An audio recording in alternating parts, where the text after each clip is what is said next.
Lights, camera. Let's go to action. And all right, interview, take one. That's to synchronize all the sound. Unlike GB News.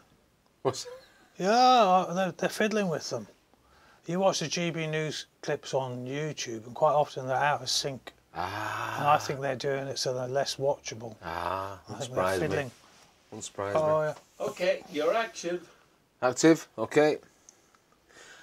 Oh, there's my number. Right, okay, I'll look up again. Hello, and... No. Oh, yeah, you can. If you do that, you can introduce that, and then remember, this is for both of you. This is for you alone. All right, I might just focus over there then. Yeah. Hello and welcome. We're here again with the... He's forgot his name. No, I forgot. I was just Mickey Mouse. You got Mickey Mouse. I was going to say the excellent Neil Petrie, and then I was just reminded of Bill and Ted's Great Adventure. Excellent. That's what I was thinking of. So it just came into my head. So, okay, here we go. Hello and welcome. We're here again with Neil Petrie, author of One Vote Away. Welcome, Neil. Great to have you back. Thank you. We certainly live in interesting political times at the moment with the upcoming election. Last time you were here, you were talking about direct democracy. Can you just give us a quick recap on what exactly it is and how it works and how it would be implemented in our political situation? Well, if you think of the referendum, that is part of a direct democracy system. It's the kind of the heart of it. So it's where you're actually asking the people to give their feedback, what they want. So a direct democracy is about going to the people and getting their feedback. So the referendum is the basic tool that is used for that. Now, in Switzerland, where they've got the longest running direct democracy, of modern times, since 1848, they have a variety of ways you can call referendums. So you can have a complicated system, or you can make it very simple. But the bottom line is they all revolve around this use of the referendum. So we're looking more now at actually talking about referendum rather than just direct democracy, because a lot of people never heard of that. So if you notice, for instance, Nigel Farage is talking about referendums. Yeah. And that the people can call referendums on those things they want to call referendums on that concern them, because the parties or the politicians are not taking action over things that concern them, be it immigration or European Court of Human Rights, all these different things. So really direct democracy is where, in Switzerland for instance, if they want to stop a law, they have to get 50,000 people. There's about 8 million people in Switzerland, but it works out about 1% of the voters have to sign a form saying that they want to stop this law or amend it. And someone will produce the initial document for that. And then, if they get the 50,000 signatures, they have a first past the post referendum. So again, referendum. But they also have a mandatory one for things. If you want to change the constitution, you have to have a referendum of the people. Okay, and then there's the optional referendum, which is where if you decided that you wanted to introduce some law, you could write it up, go out and get 1% of the population. Out there it's 100,000, here it'd be nearly 1 million. That's what you're talking about. You'd have to get 2% of the population, for the optional, because it's not coming from Parliament. Yeah. The law's coming out of Parliament, you need half the number. Right. Because it's been thought through, it's been thrashed through, etc. But if you're putting it forward, you need 2%. But it all revolves in the end just about referendums and letting the people call them. So with that 2%, then if you got that number of petitions, then they would have a referendum. Yeah, if you get that number of signatures. Can I just ask you this, because obviously we had a referendum here in 2016 on Brexit. Yeah. And I hesitate to use the word deep state, but there's certainly bureaucracy and the civil service and no doubt politicians as well, and hands being tied by possibly, EU laws laws, etc., that have made it difficult for us to get out. So it kind of takes away the confidence that people have in the idea, in the idea of a referendum. How does direct democracy counter that and counter, kind of, if you want, the infiltration of people who want to stop those things happening within the civil service or within bureaucracies? Well, when you look at the difficulty there's already been in getting this system, as it were, brought in, with Nigel Farage coming forward and stepping up, going for it, that's the unusual thing. You've actually got a whole party here and its leader pushing for direct democracy. And we've not had this before. Because he's a radical. He says it himself, he's a radical, and he understands, that the problems that we've faced in recent generations in particular, and it's getting worse obviously, is because the parties become suborned, they become part of, or they always have to some extent, let's be frank, but it's got worse.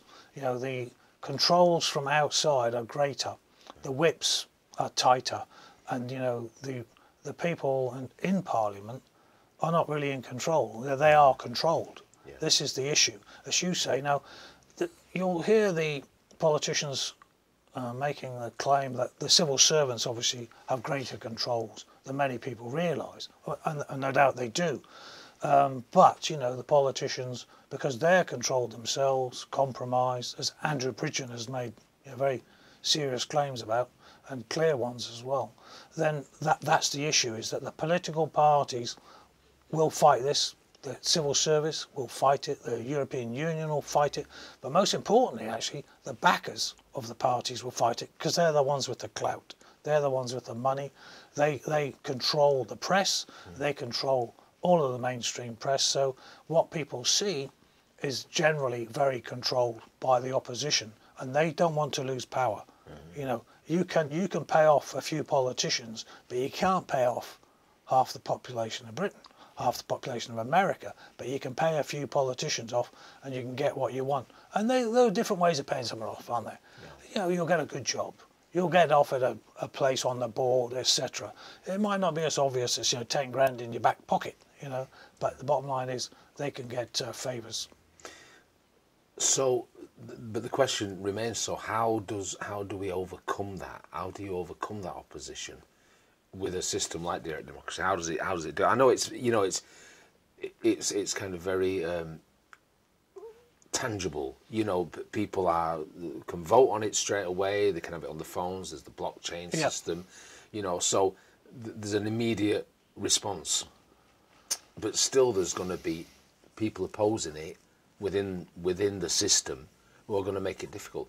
Is there a way to stop that, or is that something that's just going to continue? It's a numbers game in the end. It's persuading enough people, and because it's such a simple idea, and you've got someone who can communicate like Nigel Farage talking about it, that helps a great deal. There wasn't anybody doing this before. I mean, the last guy to talk about referendums as a standard thing in Parliament, he was a Liberal back in 1896, I think it was. Right. So this has been knocking around a while, but they've managed to tread on it all that time. So it's 130 years later, you're getting into the range where a party is taking it up, and it needs someone who's charismatic, who's got the press really not under control, but they want to hear what he says. You've got half a chance of getting this through because the message is very powerful. When people hear about it, Labour, Green, it doesn't matter. Young kids, older people, they like the idea of being in control. It's a very popular, it's an easy political idea to sell. And nothing easier. And certainly, like you say, Farage has taken that up, and Reform UK has taken up. How far are they taking that? Is it something that they're fully behind? I know Nigel Farage has talked about referendums. Yeah. Well, he said about 3 major issues that he wants to see reforming, the radical reform. The first one is the electoral system in terms of PR. They want more proportional representation, which the Swiss have, in their direct democracy. Get rid of the House of Lords or completely change it. That's his second major item. And the third is having referendums that the people can call on issues that they understand are important to them, but the parties and the politicians don't want them questioned. So that's what he's pushing, and that's the heart of it. If you can get that, where we could all go and put forward, you know, a proposal, an initiative, as they call them in Switzerland, about items that we want to see addressed, the system changes that day. So he is radical, and he's quite right to push it. Yeah, it is. You know, we've seen certainly in the last week. I mean, Reform UK has been on the rise, certainly since Nigel Farage said he was taking over leadership. You know, it's growing exponentially. Yeah. There's support for it, and I think that he's got the other two parties scared. We've seen this rise also, for want of a better term, of populist parties across Europe. You know, Le Pen and some of the AfD in Germany. What do you think explains that, other than somebody like Farage and the charisma he's got? What else explains the rise of these parties? It's the same, I think, in all of our countries, that you've got this issue with politicians haven't listened, and this is largely because of the European Union, because it's not designed to listen to the people. You know, if you look at Jean Monnet talking about setting it up 60, 50 years ago, this is what they were talking about. You know, it's going to be a system that the politicians run it, the technocrats run it, and it's not really about the people. Well, eventually, you know, people get tired of that. So yeah, they'll take the money for a while and all the rest of it, but then eventually, when they see, you know, the amount of immigration, illegal and legal, that is overwhelming their, you know, their culture and their day-to-day lives, the issues that come with that, with, you know, Islam and its differences between our culture and theirs, then these are the issues that have really raised the temperature, and the terrorist events, you know, and the knifings that are happening regularly. All of these things, I think, have made a big difference, and really was seen to be why you've got the Brexit result, was that people were concerned about this, and here we are 8 years later, and you know, it's just continuing, and the climb up of those issues continues, but not just here. Look at France, look at Germany. Yeah.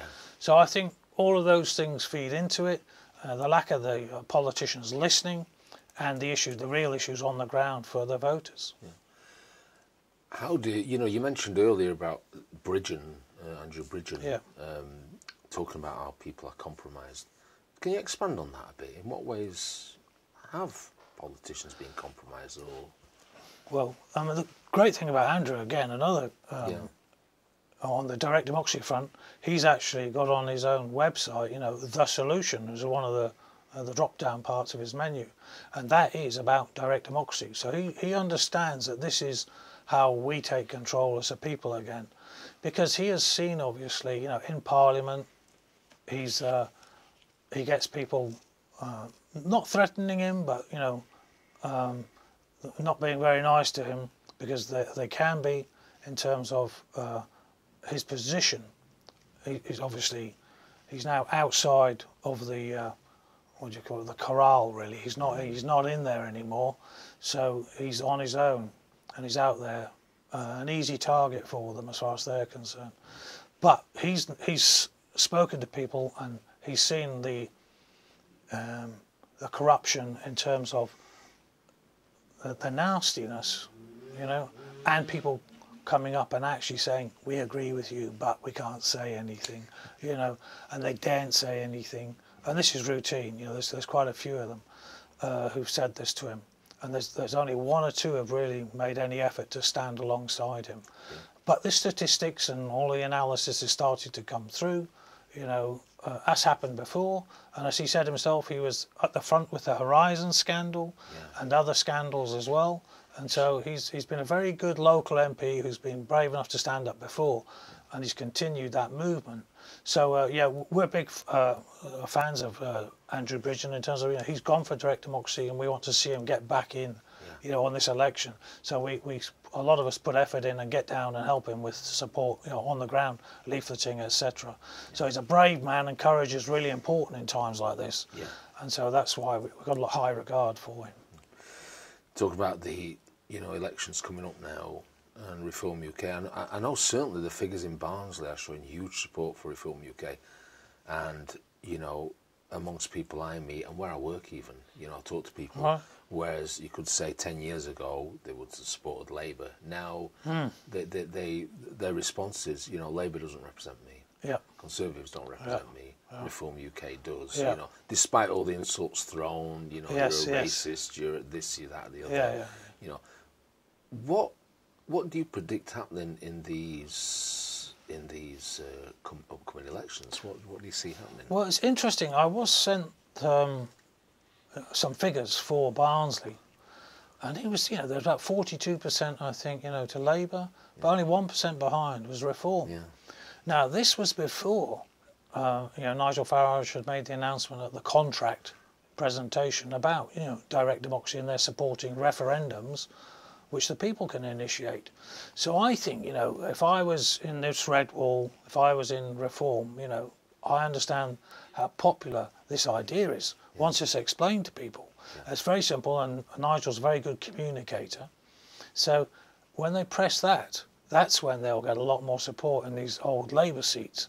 Because obviously Reform is, it's primarily on the Tory side. It's got a lot of its adherents, but not alone. And it was the same with UKIP, actually. UKIP, we had a lot of Labour people who came across, a lot. So it's the same up here, and I believe, whoever pushes direct democracy, they'll find the door starts swinging wide open. Because when people understand that this is how you control the politicians, this is how you control the political class, and this is how you control policy. Now remember, my old background, of course, was intelligence. When you're looking at penetrating another state, as Stalin did, with FDR's cabinet and other places in the United States, the prime agent there, one of the prime agents said, it's about policy. Espionage is useful, but the real aim is to get control of a nation's policy. That's exactly what you've got with the large corporations now. They control policy, don't they? Yeah. I mean, there's a book out now called Vassal State about Britain, and it's about our position as a nation under the American corporations, which demonstrates this very clearly. And remember, I'm not some old lefty. I've ran a lot of businesses, so I look at it from the business point of view, but I accept fully, that these issues with regards to corporatism, which is basically becomes almost a fascist state, when the state controls the industries, or when the industries are controlling the state, it's corporatism, but they're pretty much the same thing. And that's where we're at. So we need to, address these issues pretty rapidly, actually, as a nation, if we wish to remain a nation. And that's what Brexit was about. And it was quite right to do so, because, you look at Europe now, like you say, with Le Pen and all these other issues where you can see what they'll have to call it the far right, of course. Yeah, of course. It doesn't agree with the globalist aims, but the globalist aims are one state, everyone under the control of this huge corporate behemoths, that run the planet, and they want to take over Russia. It's about regime change, this war in Ukraine. Then they can move on to China and so on.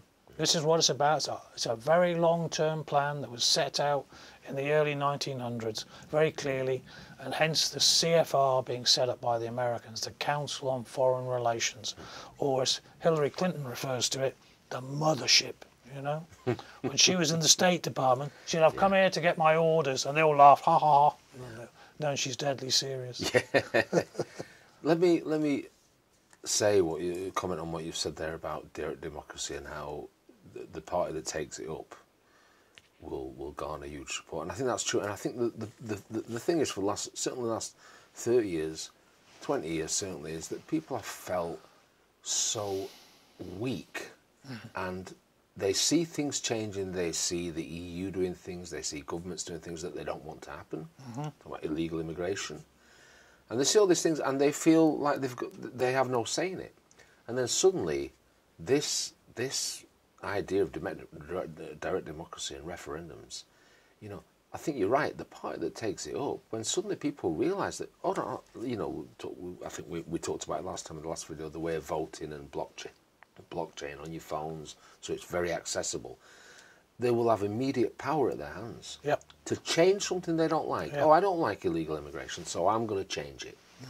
I think the party that takes it up will do very, very well. What has the response been, though? I know you've spoke to people of different parties. The response is not always positive. to it? No, well, the large, old, established parties obviously don't like the idea of handing over power. It's quite simple. But Nigel Farage is being radical. Now, I actually handed him my book myself outside of GB News. So he came out on a smoke break, and basically I ambushed him with the book. So he got the book, and I explained to him, you know, who I was, what I'm doing. I was an old UKIPper as well previously. So he got the book in October last year. Andrew Bridgen, I gave him the book as well. He's gone for direct democracy. When you see this idea, and when you're independent of the party machine, you think it's a great idea, even if you're in politics like Nigel and Andrew. Because, you know, if you really believe in our country, if you believe in the sacrifices were made so that we would be free and that we would be in control, then what's not to like about referendums? And allowing the people to have their say. Okay, you might not win, you might lose. That's life, that's democracy, isn't it? Now, we only do it once every 5 years at the moment, but you know, the Swiss, for instance, they use referendums very regularly, about every 3-4 months. So they vote about four times a year. And on a number of referendums on each occasion. But not every law that comes out of Parliament has to face a referendum. You know? No, it's just if people feel strongly enough about it. That's exactly it. Give me an example of something in Switzerland that's been voted on. Conscription. Right. Yeah. Well, conscription's a thing these days people are talking about. The Swiss haven't had a war since 1847, and they've still got conscription. Right. And they had a vote back, you know, some decades ago now, not that long ago, but they voted for it again to keep it. Right. Because, you know, as a nation, they see it as being vital, obviously for defence, for their own national defence, but also I think because they understand it gives them a coherence. It brings people together from all walks of life, but they're in uniform. They're not doing some, you know, I think they might have some easier roles these days, but yeah, the men all come together and they generally go in the military and they do their time. They don't do massive amounts. It's not like Israel where they do 3 years of conscription. Yeah. It's nothing like that. But the point is, yeah, they put on the uniform, they get some discipline, they get some leadership training or whatever, and that then feeds back into the system. It's not all negative, you know, the military. Yeah. It's as though there are very positive aspects to it. So that's what they did, and they voted on that, and they chose it. So if you think they're always going to take the easy option, the people think, oh, they'll always be voting with their bellies or with their, you know, whatever they think, I want more money. Yeah. It doesn't work out that way. They will vote for, you know, some tough things. Like their budgets, they control the budget. They don't have, you know, massive largesse, and their GDP is we're on over 100% now, I believe, or around the 100% mark of our GDP is our debt level. Yeah. They're only about 40%, and it's going down. Right. And they've had hardly any inflation during COVID because they control a lot of things, you know. But the people they've chosen, for instance, the electricity system, the power system, is nationalised. Right. It's rationalised. Yeah. And they have nuclear, they have a nationalised system, but it means that the people don't get high and expensive charges for their power, but neither do their industries. I mean, how many pubs shut down as well, etc., and cafes because of the cost of the power issues, you know, when we had COVID. So with the referendums, we take control, and they have to take the back seat. And that's why they don't like it. So the big parties don't like it, but you know, a lot of the smaller parties, is it ADF, I think, and I think even UKIP as well, the referendum, they support it. Obviously, there's the Independents for Direct Democracy, another party. Yeah. So these are all smaller parties, but obviously the largest is Reform, and you know, the most likely to obviously get significant, you know, presence in Parliament. So we're big backers, obviously. Any party that goes for this, but if they're got a more chance of getting some clout by winning a number of seats, as Andrew has already. That's why we want him back in. I mean, not just for his courage, but obviously from the self-interested point of view, that the referendum remains higher profile. Let me just get back to Europe for a minute. You know, we've seen Le Pen in France. I mean, huge gains in these recent elections, and the AfD in Germany. I just wanted to mention Meloni in Italy, Giorgia Meloni. You know, she kind of came to power with this promise of change. what's happened there? Is she being held back by certain things? Is she compromised? Because it seems to me that, you know, she hasn't kind of effected the change that she kind of promised she would. Yeah, I think, you know, because she was quite radical in terms of what she was saying, and she's very charismatic, you know, so again, it's indicative of the power of the European Union, the purse strings, and behind the scenes, the central banks. You know, the central banks are the hidden powers really behind what we're seeing, and they wish to take control. You know, this urge for globalization is a financial one.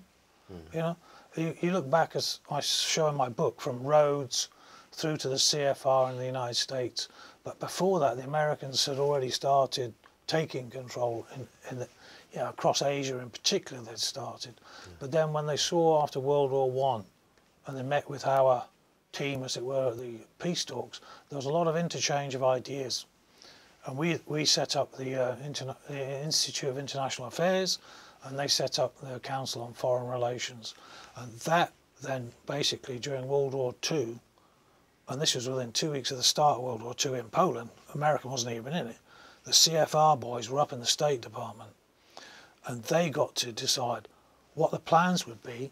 They're called the War and Peace Studies. You can look at this on Google, War and Peace Studies, and you'll find on there the details of how they decided, even before Pearl Harbor was attacked, how the world was going to be divvied up after the war.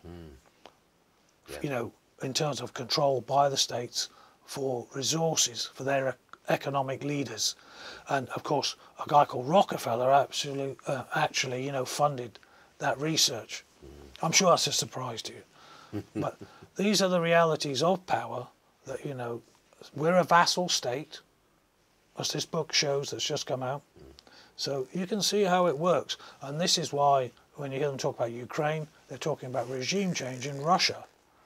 The aim is not to just defend Ukraine, because huge swathes of Ukraine are being bought up by Monsanto and the other large corporations from America to pay off this debt, because it's a loan. Never forget, it's a loan. And they're buying up this land cheap because it's in wartime. So unfortunately, people don't understand strategy maybe as fully as they could, but because, of course, they don't want you to understand it, so they'll call it a conspiracy. It's a conspiracy theory.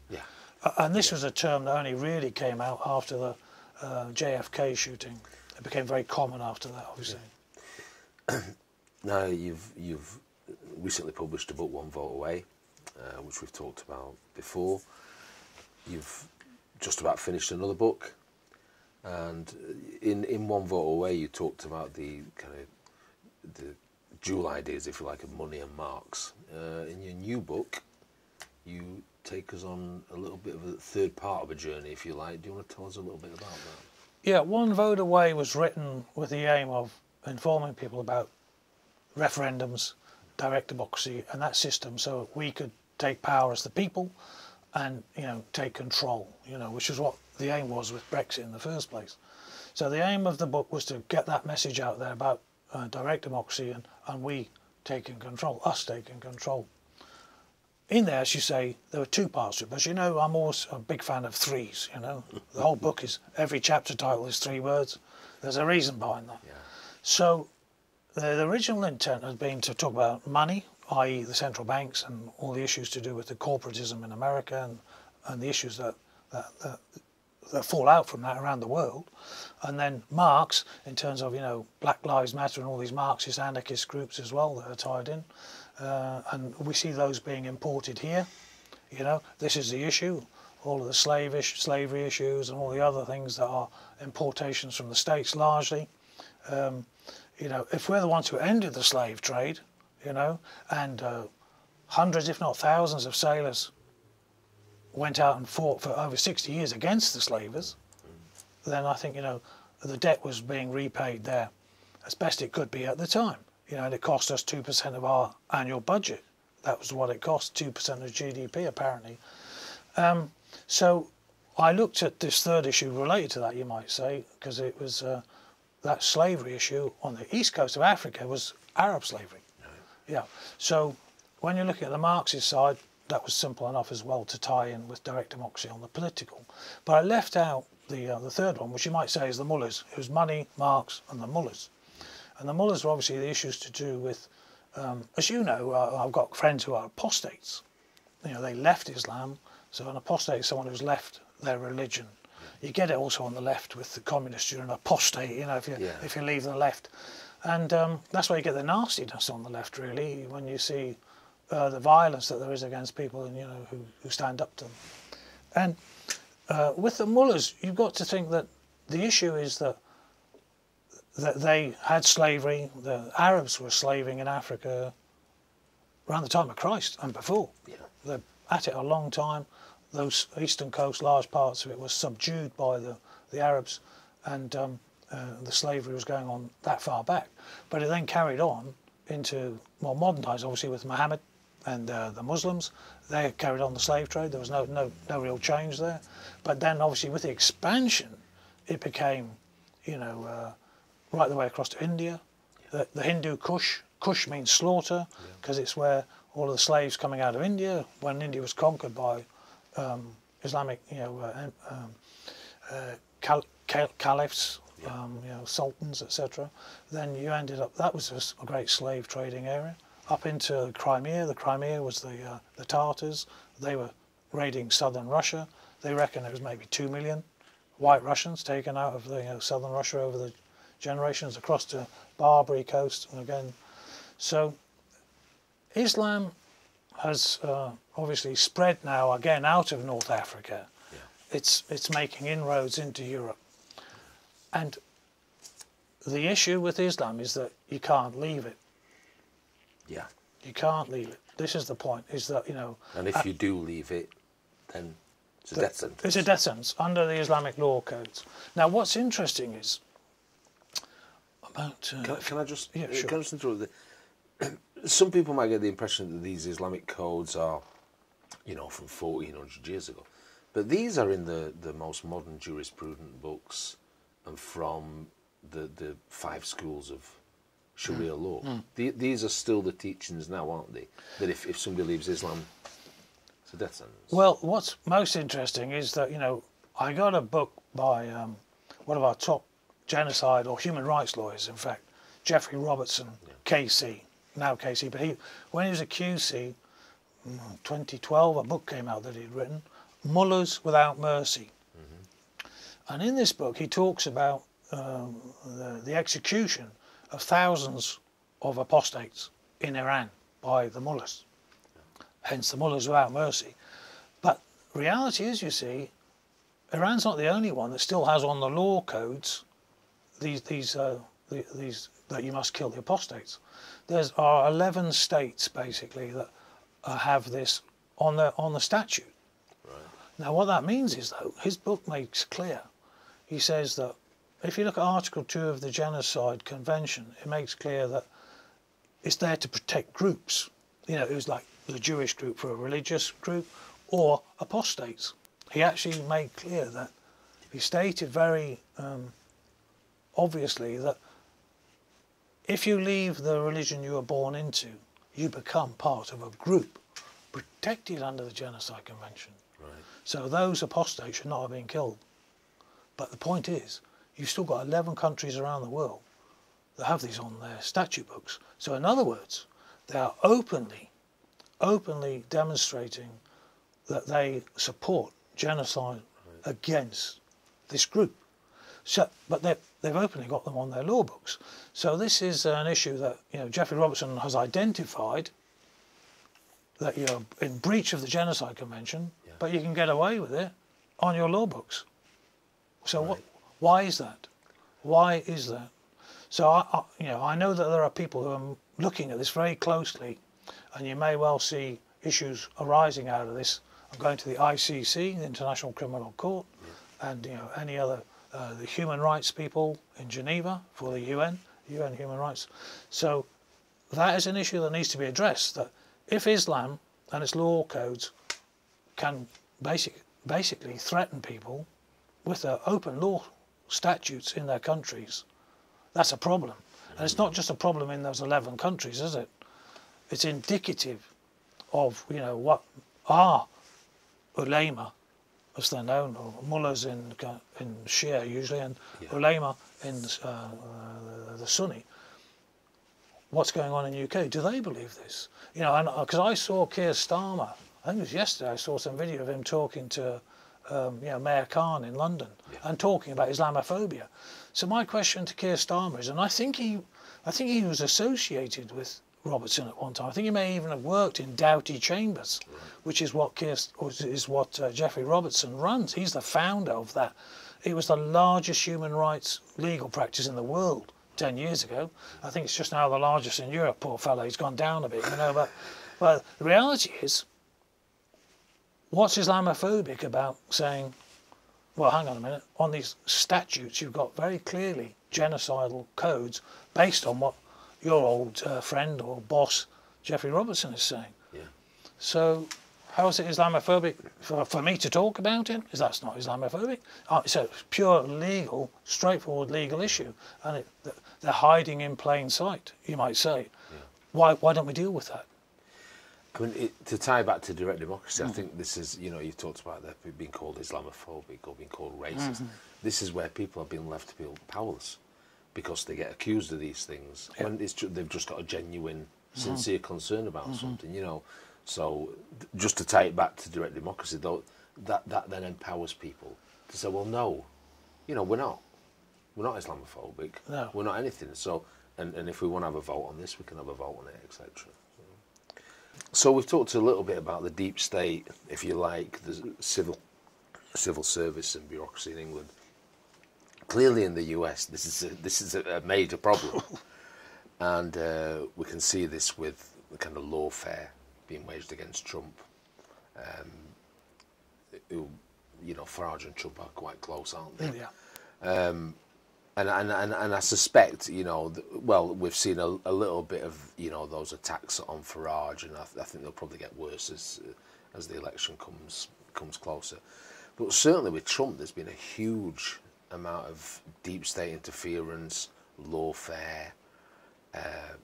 But here's a guy who just keeps going. The more you throw at him, the more he plows through. You know, what's your thoughts on that situation and how it's going to turn out? Well, you know, it's tragic. Yeah. I used to live in the States.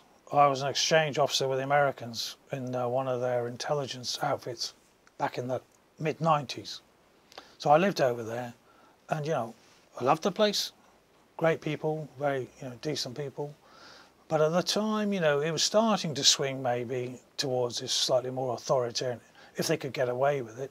But it was nothing like today. You know, they're quite authoritarian, you might say, in terms of their legal system has always been very tough. You know, it's been very tough. And when you get put away, you know, you get 1,000 years and things, don't you? You know, you're never seeing the light of day outside a prison again. So there are a lot of these issues that you saw back then anyway. They were tough-minded. But the issue is that, you know, the left has been clever in terms of working its way through the institutions, which includes the law schools. So a lot of the lawyers, and then becoming senior lawyers and teaching at the law schools, and also going into court, obviously, and becoming the judges, and moving towards, you know, the Supreme Court as well, more radicalised. And that's not the only one, but it's, you know, it's the major one now. And when you look at these elections, the last election, they went out and they sorted out at state level how the laws could be changed to make it easier for the left to undermine, you know, what were the original state intent of the laws. So they made it easier for them to win, amongst other things, you know. And there may have been more nefarious, I certainly believe there were a lot of nefarious activities. And for instance, you know, you can entrap people in America legally. Right. You know, so entrapment, you know, often you'll find there are these supposedly radical groups. Everyone's working for the FBI apart from maybe 2 people out of 10. Yeah. You know, that's how it works. Yeah. And obviously that was what was going on. I mean, I made a point about it in my book about who's what was his name? Who's Ray Epps? One of my chapters. 3-word title again, one of the last ones. Because Ray Epps was famous because even in the crowd, people were shouting out, "Watch out! He's a Fed! He's a Fed! He's a Fed!" Because people recognised he was trying to stir things up at the time, and he wasn't alone in that. And of course, a lot of this has come out. I think I saw recently that Nancy Pelosi was saying about, they avoided getting the National Guard involved. And, she felt guilty about that. Yeah. There was some clip I saw. Oh, on January the 6th. Yeah, January the 6th. Yeah. So the states have fallen, Yeah. Trump was, even when he was in power, he was under massive investigation time after time. They all failed. Yeah. He's been out. Now they've got him on, some ropey charges, in terms of invented a crime that's never been done before, and they've frightened off most of the business people who are at the high end in the real estate game in New York by chasing after Trump. Yeah. So it's indicative, I'm afraid, of I think they're panicking, and hence with Ukraine as well, and the talk of the draft. These are all indicative of the system, a sick system, run by people who we don't see much of. Yeah. And so I think it's very difficult indeed, and you have to admire Trump's staying as level-headed as he does under that kind of immense pressure, and for his family. Yeah. So it's a tough one, and like Steve Bannon, one of his strategists, is going to prison soon. Yeah. He's going to get locked up Yeah. for not going along to some questioning in Congress. Peter Navarro, one of his other ones, is already in prison. Yeah. But you look at the head of the legal department, I've forgotten his name now, in Obama's era, he completely ignored Congress as well, but he never got done. No. Because the system, rather like the journalism, is 90% or more, or even tenured professors in the States, 90% Democrat supporting. So it's not a fair place to be. I mean, I know you talked about the left getting into positions of power in law, but they've been very, very clever, and it's been such a long-term plan, because I think that the problem with conservative thinkers is that they think the other side have got the same goodwill as them. They think they play by the same rules, but the left have never thought like that. The left have infiltrated. That's the long march through the institutions, as you know, and you can go back to the Frankfurt School and these characters, and they've got into everywhere, law, media, education, every aspect of life, and they've managed to infiltrate it so that they can pull out the propaganda from their little places. And I think personally, I think this is the most dangerous situation we've ever been in. I think the FBI, possibly the CIA, have become politicised on the left, and the law has obviously become politicised. And I think if Trump, what do you think? You see, I think if Trump loses this election and doesn't get in, I think this almost spells the end for the United States as we know it. I think it's that. And I heard Victor Davis Hanson talking about this just a few days ago, saying this is an incredibly dangerous situation we're in. How dangerous do you think it is for the US, for the world? I'm just thinking, with Biden's policies, Biden, the man who isn't really there anymore, with the borders being open, with God knows what he's given to Iran, with his just general, economic policies and the disaster he's causing there. What do you think is the end result of all this if Trump loses? What do you see happening in the next 4 years, not just in the US but in the world? Well, will Biden be the guy anyway as well? It's one thing, isn't it? Besides that point, if the left manages to get back in, one way or the other, however that might be, then obviously we've got a real problem across Europe as well. Because, we are a vassal state. One of the books I did refer to in my book as well was about Germany. A prostitute, a journalist in the pay of the CIA. So that was very similar issues that we have. In fact, in some ways worse. So Europe is under the cosh of the United States. It's, it's got this massive military machine that they've stayed under, so they could, you know, develop their own economies. So we're in a bad state as well. If the Americans go that way, then we've got people who are not happy with us. If we've gone, you know, more to the right, or those in the right, or even the centre, you know. I mean, Kier Starmer's background was in the 80s when I was in the military. He flew over to Germany, apparently East Germany, I think it was, to go. Oh no, Czech Republic. I saw an article about this recently. To go and, you know, sort out some commemoration stone or something to the war dead. And I was thinking, yeah, well, that was, you know, for the Soviets. I said, and, you know, we're over here in Britain, but it's indicative of his mindset as a young man. You know, my mindset hasn't changed massively. I've become more aware of the issues on the right and the problems with, you know, corporatism that I have. You know, and it's interesting that one of the problems with the right is that a lot of the people who have got get up and go, they got up and went into business. You know, they didn't go into the institutions. You know, they thought, oh, I'd like to, you know, use this freedom to go and make a few bob. So a lot of the guys in business, you know, certainly at the lower level as well, they're probably conservative with a small c, and you know they that's what they do. Whereas in the left, of course, they'll go into the institutions. You know, the NHS will be full of them. The civil service is the same again. Sure, because and look at the pay packets; they improved massively over the last few decades. In those types of jobs. Hence the reason we've gone at the Maastricht Treaty in 1993. Round about then, I can't remember exactly. 91, I think. Yeah. Round about then, you could not get a budget where your debt was over 40% of your GDP. You were held to that. You know, early 90s. Here we are, just over 30 years later. 100%. And we're on 100%. America's over 100%. All of Europe's around the 100% mark now. You know, and where's a lot of that gone during the COVID thing hasn't helped us, and the 2007 crisis. And again, these are banking issues, and who runs the banks? The huge American corporate bosses, owners. You know, bosses are just managers. They might get well paid, but they are not the creme de la creme. The creme de la creme, most people don't even know the names of these families. You know, they've been there a long time. We'll know the Rockefellers and some of the others, but these are incredibly wealthy people, and they control a great deal of our future if we allow them to.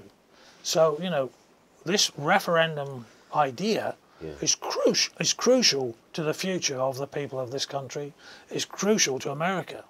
Now, I've been writing to Nigel, obviously, to try and persuade him, and fortunately, we've got, you know, Reform is backing referendums.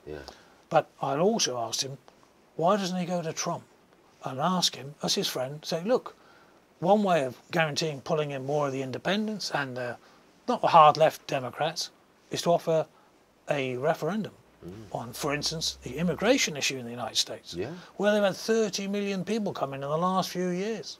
Almost nearly 10% of the American population just coming in over the borders and paid for by the American government. They lay on the buses, they lay on the planes, they lay on the hotels, the camps that they're being kept in, etc.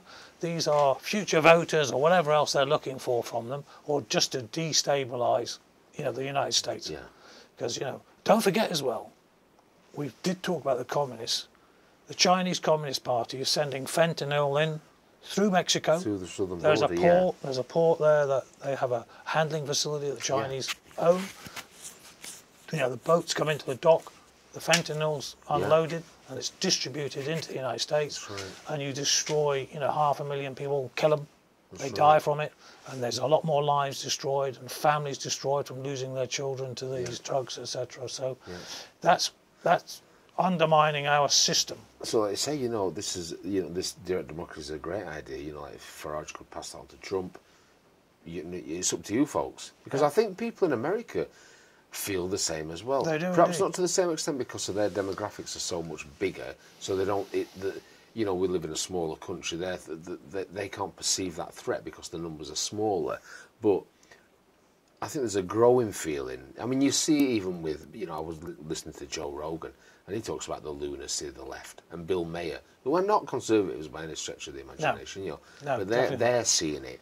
So, you know, I think everyday Americans will see it, and you know, it's so empowering to be able to, you know, go onto your phone, I want to vote on this, you know. Yeah.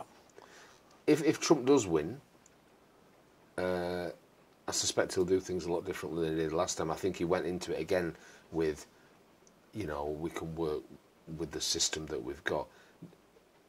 My own feeling is that he'll say, right, I'm going to clear out the swamp, you know, and how successful can he be at that?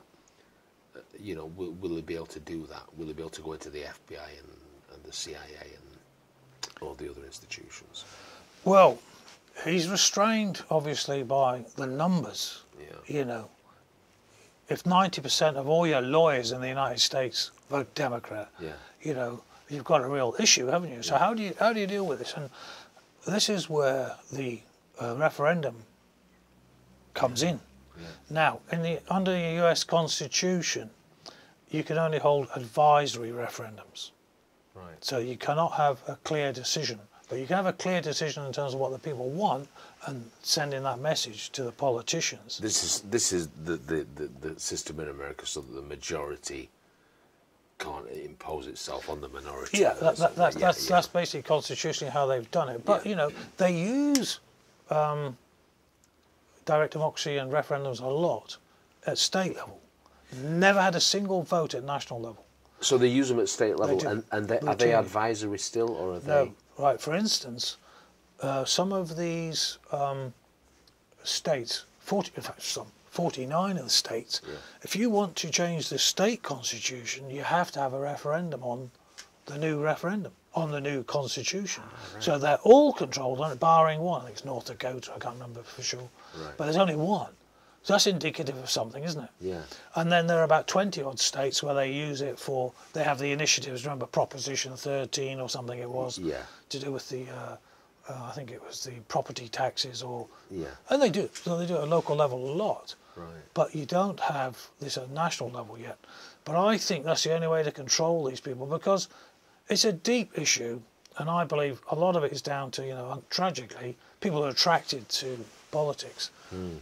And then the ones who can make it in politics, that, you know, psychopathy, we have to accept, happens. You know, there's 2% of the population, roughly, they reckon, have psychopathic tendencies. Doesn't mean they're all serial killers, but they've got issues with empathy and these types of things. And then when you get them into these institutions where there's a lot of money to be made if you just help someone get a law through, and it's all done on the quiet, down at the golf club, wherever, then, you know, this is what happens. And then, as we've seen recently in Britain, you know, it's almost like a sociopathic organisation it becomes. The few psychopaths enforce, you might say the whips are the psychos, and then the rest are the sociopaths who have to follow the orders. You know, and I thought following orders was something that got dealt with once in 1945, I think, if I remember right. So just following orders is not an excuse, you know. So, and that's where the people, that's why they're frightened of us. They are, because they know that the people might say, well, we didn't like what you did, but this is where we're at. These are not normal times, and if people aren't prepared to stand up and go for it, then see what comes. Nigel's going for it. You know, he is definitely going for it. Now, I've not seen him as he is now. He understands, because he's seen what's happened to Trump, who's a friend of his. You know, and he admires him for his courage. You see, and this is where we're at. You know, we're making demands on people now. So for me, you know, I went on the marches with the COVID. You know, in particular, I remember going on the one for the NHS people who were going to get thrown out. You know, went on the marches, and, you know, we're a squad of us there, about 30 odd, you know, ex-military. They asked us to lead the marches. So we had hundreds of thousands of people behind us. But this is what the ex-military, old you know, people need to understand. We might be called on again, not for, you know, action, but to stand at the front and to show, you know, show some spine to the people. Let's have the people having their will listened to. You know, and It's about a democracy, you know, demos, kratos, Yeah. you know, the people to rule. That's what it means. We've never had it. The Swiss have had it for 176 years now, and it's about time we had it over here. So Nigel is showing the way. He's driving that. Andrew Bridgen is showing the way. Some of the smaller parties are, and we've never had this before. No, there's You know, definitely never had rise, this move. yeah. So, you know, Starmer, you know, if he thinks he's going to be able to enforce a lot of these hard left rules, talking about Islamophobia, etc., when in fact his old boss is talking about these law codes being genocidal. There's nothing Islamophobic when you're pointing out that those statutes in those 11 countries threaten every single ex-Muslim.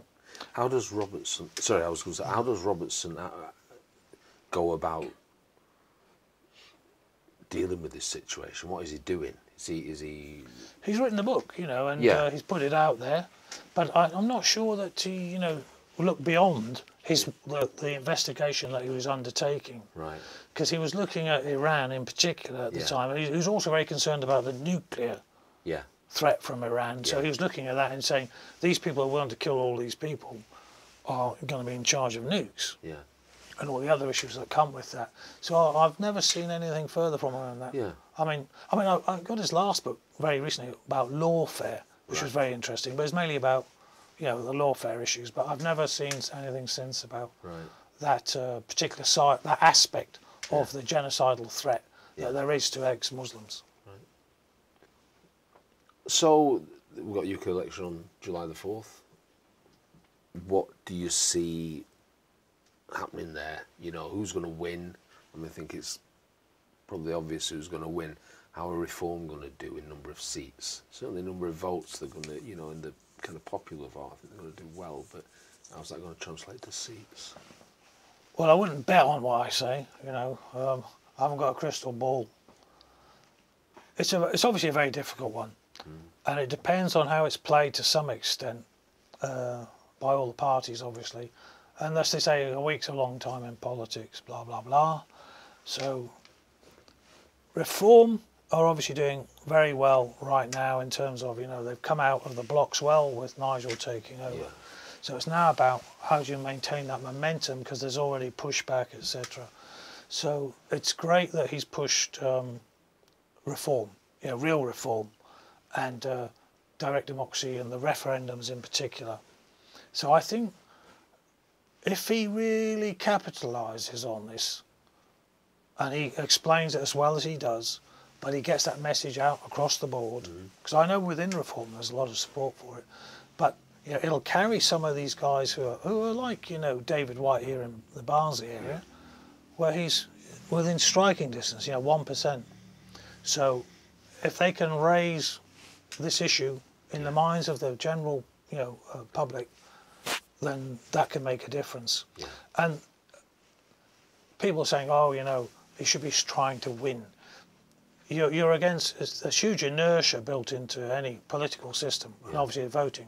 No, it can't change. I mean, there was that instance in Canada where they went from 154 seats, the Conservative Party in Canada, dropped down to 2, I think it was, maybe 4. They lost, they just all went. Yeah. Vast majority. So these things can happen sometimes. But, you know, it wouldn't be Nigel's new little party, it was another existing party took over. So I think he's got problems in getting large numbers of seats, obviously, that's understandable. But, you know, so long as he gets a good showing and gets some good MPs in there who've got, you know, nous, then the fight is on. Yeah. And the Tories obviously have got extreme difficulties. Yeah. And, you know, I think they brought back Boris, haven't they? You know, he's back in the game, you know, which was not a great move. I mean, look at him. He goes over to Ukraine to try and to stop Zelensky negotiating a peace deal. Yeah. He's sent over by the masters, vassal state. Remember that? By the masters, you're right. What is Britain? Have we got Brexit? No. It was just a vassal state of the United States. The CFR decides on global strategy for the American war machine, you know, and then in they go. But I think even within the American war machine, there's a lot of issues. You know, when you see a lot of the ex-special forces guys talking, They don't like what's gone on. Many were kicked out during the COVID. And who's left? It's being hollowed out to the benefit of the CCP, to the benefit of whom? You know, this is the issue. And I think, you know, within the American state, a lot of the youngsters today look at their position over Gaza and Israel. Same in the UK. The old paradigm, there is a paradigm shift happening. We're in the middle of it, obviously. Yeah. So this election, it can't be called, but you know, as you've seen in Europe, there's been more rightward tilt there. Here, there's no leftward tilt towards the left. It's actually just they're against the Tories, who are lefties anyway, you might say, you know, with their policies. Yeah. But, you know, I know one of the guys I know who's in Reform, and he's running one of the groups up in Cumbria, in that area, and they're getting sixth form kids coming along to Reform. Right. So a lot of the younger children, you know, are looking at how the system's worked against them under this kind of paradigm, and they want something different. So I think those numbers are the same in America as well. More young voters are now turning to Trump. More college-educated white women are turning to Trump than before, you know, whereas that they were more Democrat, you know. So I think there's a shift. There's a shift in younger voters, definitely, and maybe that's Europe-wide as well, because you see this with, again, for want of a better word, the populist parties, a lot of youth involved in them across Europe, or youth chapters, you know. See, and youth are really important. They're idealistic, okay? But then what's more ideal than having referendums on major issues, and you're having your say in those? You know, even if it's a 16-year-old in Scotland or wherever, you know, the reality is that this has great appeal. Yeah. And it doesn't mean you're going to get radical left stuff or radical right. In fact, you know, you find that you get more of the middle ground, and you're not going off to the left with Labour taking over and Starmer going all left and then some right-wing government. It's more down the centre, and that's why the referendum issue, I think, needs to be solved, you know, very heavily. It needs to be put forward. You know, get your best foot forward, Nigel, and everyone else, and get this out there into those heartlands where Labour think they're going to do well, and you can strip it out. He has mentioned it quite recently, hasn't he, the referendum stuff. Do you think, can you see in the next few weeks him really pushing it? Is that, I mean, obviously you hope that's what he's going to do. Do you think that is what he's going to do? Well, I hope so. I think it'd be wise to as well. Yeah. That's the reality. I think, you know, he's done well with the former Tories, as it were, who will come over. Yeah. But, you know, he wants a broader base of support. Yeah. And it's democratic. You know, he's backing it. He's radical. He's right. I believe, you know, that this is the way to go. It's the way of the future. Yeah. This is the way of the future, and I'll have cross-party appeal over in Europe and other parts of the world as well. But if Trump picks it up in the States as well, with that, he say, "Oh, I'm going to have this."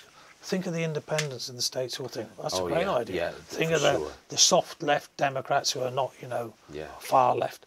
They'll think, yeah, we should have, you know. What about our children's future? I mean, on the late state, the independents are swinging towards Trump.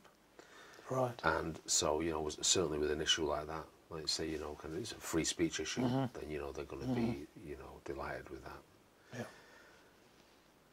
Neil Petrie, thanks very much. Oh, thank you.